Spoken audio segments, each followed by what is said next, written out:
Hello everyone, welcome back to a new video. দিনটা ছিল সরস্বতী পুজোর সকাল, আর এটাই আমাদের কলেজ লাইফের শেষ সরস্বতী পুজো। তাই সকাল সকাল উঠেই স্নানের জন্য গরম জল বসিয়ে দিয়েছিলাম। এরপর ব্রাশ করে স্নান কমপ্লিট করে নিয়েছি। শীতের সকাল তো, তাই একটু ঠান্ডা লাগছিল, তাই সেজন্য একটু রোদে চলে এলাম।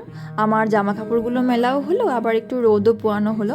তারপর এসে হেয়ার ড্রায়ার অন করে চুলগুলো শুকিয়ে নিচ্ছি, কারণ বেশ ঠান্ডা লাগছে। আবার এখন শাড়িও রেডি করতে হবে, তো শাড়ি টাড়ি পরে এখন বসে গেছি মেকআপ করতে। তো মেকআপ হয়ে যাওয়ার পরে একটু দেখছিলাম যে নিজেকে কেমন লাগে। আমার লুক ইজ কমপ্লিটলি রেডি। কেমন লাগছে তোমরা প্লিজ একটু কমেন্ট করে জানিও।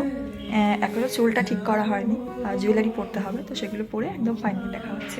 মেকআপ ডান হয়ে যাওয়ার পর একটু খিদে পাচ্ছিল, তাই একটু চকলেট খেয়ে নিচ্ছিলাম। তারপর বান্ধবী বলল যে চল কলেজে যাওয়া যাক। তো এখানে শুরু হয়ে গেছে জ্যান্ত সরস্বতীদের ফটো তোলার ভিড়। কলেজের সামনে আমাদের জন্য ভোগের খিচুড়ি, তারপর খাবারগুলো সব রান্না হচ্ছিল।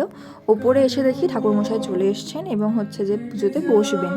তো যেহেতু এখনও পুজোতে বসা হয়নি, তো আমরা একটু বাইরের দিকে এসছিলাম যাতে একটু দুটো একটা ছবি তুলতে পারি, কারণ শাড়ি পরেছি এত কষ্ট করে। আর দেখো আমাদের মেয়েরা কত সুন্দর আলপনা দিয়েছে। আগের ভিডিওতে তোমাদেরকে দেখিয়েছিলাম যে সিঁড়িতে কত সুন্দর আলপনা দিয়েছিল। আর এই দেখো, এটা হচ্ছে আমাদের মায়ের মুখ। আর আমরা সবাই বসে গেছি মায়ের পুজো দেখতে। এখানে পুষ্পাঞ্জলি দেওয়ার পর হোম শুরু হয়েছে। আর দেখো ঢাকি কাকুরা কেমন ঢাক বাজাচ্ছে, ছোট ছোট বাচ্চারা এসছে, তারাও এসে কাঁসর ঘন্টা বাজাচ্ছে। আর আমরা সব কলেজের মেয়েরা বসে আছি। হোম হয়ে গেছে, এখন একটু ভিডিও নিচ্ছিলাম।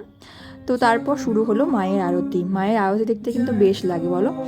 এখন একটু এক্সস্টেড হয়ে ক্লাসরুমে চলে এসেছি একটু বসে থাকার জন্য, কারণ এবার যাব ভোগের খিচুড়িটা খেতে, কারণ সকাল থেকে আর কিছু খাওয়া হয়নি প্রসাদ ছাড়া।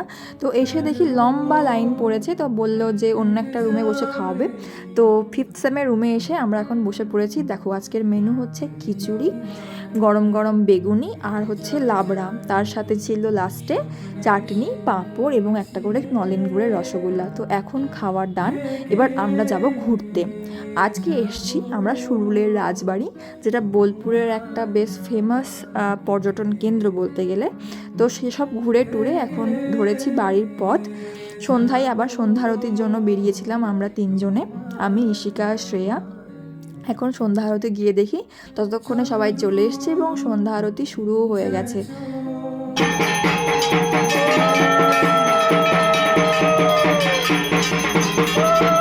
এখানে ঠাকুরমশাই বেশ নেচে নেচে একদম সন্ধ্যা আরতি দিচ্ছিল। তো আমরা সবাই বেশ এনজয় করছিলাম। ঢাকের তালে একটু নাচতেও ইচ্ছে করছে, বাট তখন আর কিছু করার নেই। তো তারপর শুরু হয়েছে বক্স বাজিয়ে আমাদের উদুম নাচ, কিন্তু আমি ভিডিও ক্যামেরা নিয়ে আর হচ্ছে যে নাচতে পারছিলাম না। তো তারপরে প্রসাদে ছিল সুজির পায়েস এবং লুচি, সেসব শেষ করে এখন ধরেছি বাড়ির পথ। ভিডিও ভালো লাগলে একটা লাইক, কমেন্ট অ্যান্ড শেয়ার করে দিও।